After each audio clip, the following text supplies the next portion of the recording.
वास्तविक संख्याओं में सबसे नंबर 1 पर है 156 के अभाज्य गुणनखंड 2 गुणा 2 गुणा 3 गुणा 13 है। तो कैसे हैं, तो आइए देखते हैं। हम यहाँ पर ले लेते हैं 156 और इसके करते हैं अभाज्य गुणनखंडन।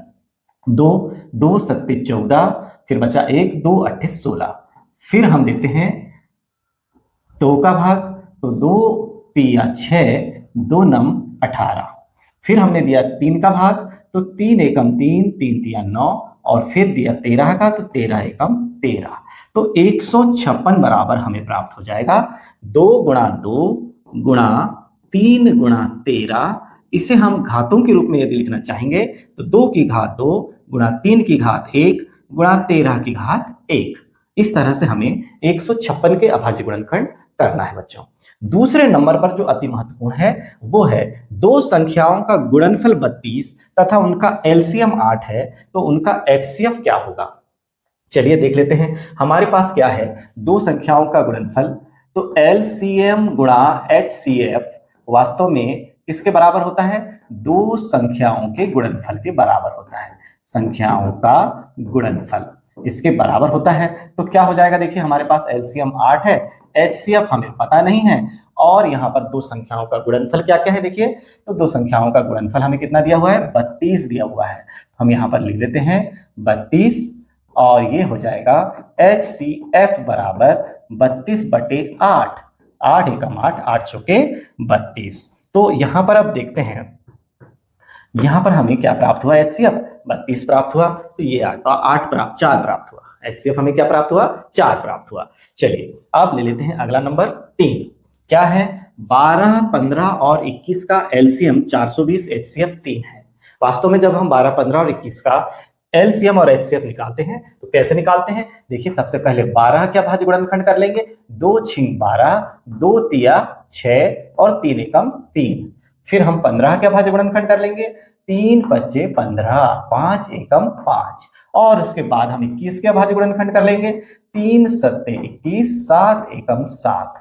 तो हम तीनों के अभाज्य गुणनखंडों को कुछ इस तरह से लिख देंगे, 12 बराबर 2 गुणा 2 गुणा 3, या इसे हम लिख सकते हैं 2 की घात 2 गुणा 3 की घात 1। इसी प्रकार 15 को हम क्या लिख सकते हैं, 3 गुणा 5, इसे हम लिख देंगे 3 की घात 1 गुणा 5 की घात 1। और इसी तरह से अब हम 21 को क्या लिख देंगे बच्चों, 3 गुणा 7, मतलब 3 की घात 1 गुणा 7 की घात 1। अब हमारे पास आता है एलसीएम, किस किस का, 12, 15 और 21 का। 12, 15 और 21 का जब हम एलसीएम लेंगे, संख्याओं में संबद्ध प्रत्येक अभाज्य गुणनखंडों की सबसे बड़ी घातों का गुणनफल करना होगा। तो प्रत्येक अभाज्य गुणनखंड सबसे पहले हम लेंगे 2, 2 की सबसे बड़ी घात 2, फिर हम लेंगे 3, 3 की सबसे बड़ी घात 1, फिर हम लेंगे 5, 5 की सबसे बड़ी घात 1, और फिर हम लेंगे 7, 7 की सबसे बड़ी घात 1।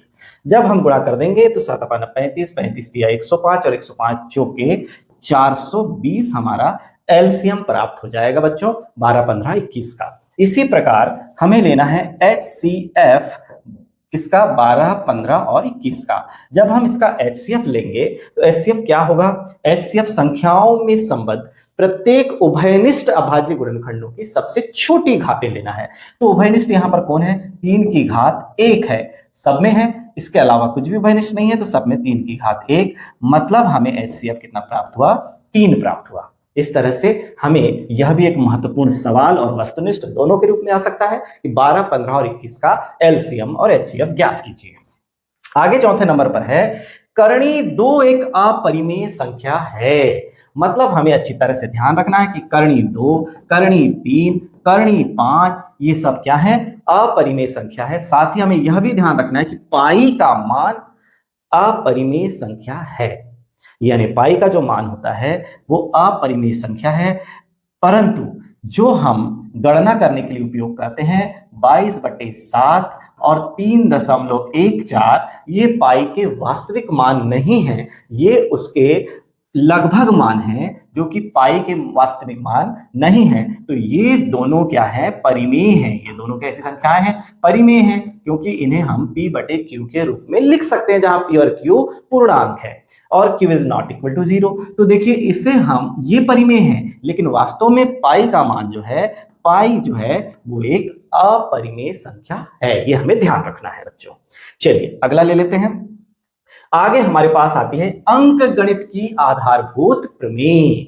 अंक गणित की आधारभूत प्रमेय क्या है? तो देखिए, प्रत्येक भाज्य संख्या को अभाज्य संख्याओं के एक गुणनखंड के रूप में व्यक्त या गुणनखंडित किया जा सकता है तथा यह गुणनखंडन अभाज्य गुणनखंडों के आने वाले क्रम के बिना अद्वितीय होता है। यानी जितनी भी भाज्य संख्याएं हैं उन्हें हम अभाज्य संख्याओं के गुणनखंड के रूप में गुणनखंडित कर सकते हैं तथा यह गुणनखंडन अभाज्य गुणनखंडों के आने वाले क्रम के बिना अद्वितीय होता है। जैसे हम यहाँ पर एक उदाहरण ले लें, मान लो कि हमारे पास कोई संख्या है भाज्य संख्या 6, तो इससे हम क्या लिख सकते हैं?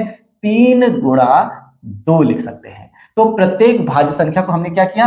अभाज्य संख्याओं के गुणनफल के रूप में या गुणनखंड के रूप में व्यक्त कर दिया, गुणनखंड के रूप में व्यक्त किया जा सकता है तथा यह गुणनखंडन, ये जो गुणनखंडन हुआ है, यह अभाज्य गुणनखंडों के आने वाले क्रम के बिना अद्वितीय होता है। यानी 6 को हम 2 गुणा 3 भी लिख सकते हैं। केवल इनका क्रम इधर उधर हो सकता है लेकिन 6 के अभाज्य गुणनखंड नहीं बदलेंगे, 2 और 3 ही हमेशा आएगा। यह हमारी अंकगणित की आधारभूत प्रमेय है। 7वें नंबर पर जो बात कही गई है, 2 अपरिमेय संख्याओं के मध्य अनेक अपरिमेय संख्याएं होती हैं। कोई भी 2 आप अपरिमेय संख्याएं ले लीजिए, उनके मध्य अनेक अपरिमेय संख्याएं होती हैं बच्चों। तो देखिए यहां पर कोई भी 2 अपरिमेय संख्या ले लिया, मान लो करणी 2 ले लिया और करणी 3 ले लिया, तो करणी 2 का मान हमने ले लिया 1.4 1 4 3 5 6, जैसे जैसे आगे बढ़ते रहेगा वैसे करणी 3 का 1.7 3 2 5 4 3 1 8 9 5 ये बढ़ते जाएगा। तो इन देखिए 2 अपरिमेय संख्याओं के मध्य भी अनंत अनेक अपरिमेय संख्याएं होती हैं। जैसे हम इसके बीच की कोई संख्या ले लें तो 1.42 420 4200 42000, इस तरह से हम 4243 कई प्रकार की ऐसी संख्याएं ले सकते हैं। तो हमें यह जान लेना है कि 2 अपरिमेय संख्याओं के मध्य अनेक अपरिमेय संख्याएं होती हैं, 2 परिमेय संख्याओं के मध्य भी अनेक परिमेय और अपरिमेय संख्याएं होती हैं, 2 अपरिमेय संख्याओं के मध्य भी अनेक परिमेय और अपरिमेय संख्याएं होती हैं। ये हमें ध्यान रखना है बच्चों। 8वें नंबर पर दी गई है एलसीएम की परिभाषा, जो कि मैंने अभी आपको बताया। संख्याओं में संबद्ध प्रत्येक अभाज्य गुणनखंड की सबसे बड़ी घात का गुणनफल, अभी हमने लिया था ना, सबसे बड़ी घातों का जो गुणनफल है वो क्या कहलाता है? एलसीएम कहलाता है। चलिए अगला देखिए, एचसीएफ क्या है? एचसीएफ संख्याओं में प्रत्येक उभयनिष्ठ अभाज्य गुणनखंड की सबसे छोटी घातों का गुणनफल। अब उभयनिष्ठ क्या थी? अभी हमने जो 12 15 21 का सवाल किया था उसमें सबसे उभयनिष्ठ कौन था? 3 था, जो सब में था और उनकी सबकी घातें 1 ही थी, इसलिए 3 की घात 1, मतलब सबसे छोटी घात 1 थी तो उन्हीं का गुणनफल मतलब 3 की घात 1 ही क्या था? एचसीएफ था।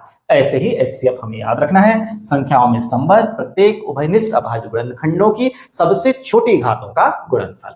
140 के अभाज्य गुणनखंड कई बार पूछा जा चुका है, इस बार 156 के अभाज्य गुणनखंड परीक्षा में पूछे जाने की संभावना अधिक है। 140 के अभाज्य गुणनखंड जैसे कि हम यहाँ पर करने का प्रयास करें, 140 और फिर दे देंगे सबसे पहले 2 का भाग, 2 सत्ते 14 0, फिर 2 का दिया 2 तिया 6 बच्चा 1, 2 पंचे 10, फिर हम देंगे 5 का, 5 7 35 7 एकम 7, तो 140 बराबर हमें प्राप्त हो गया 2 गुणा 2 गुणा 5 गुणा 7, या इसे हम लिख सकते हैं 140 बराबर 2 की घात 2 गुणा 5 की घात 1 गुणा 7 की घात 1।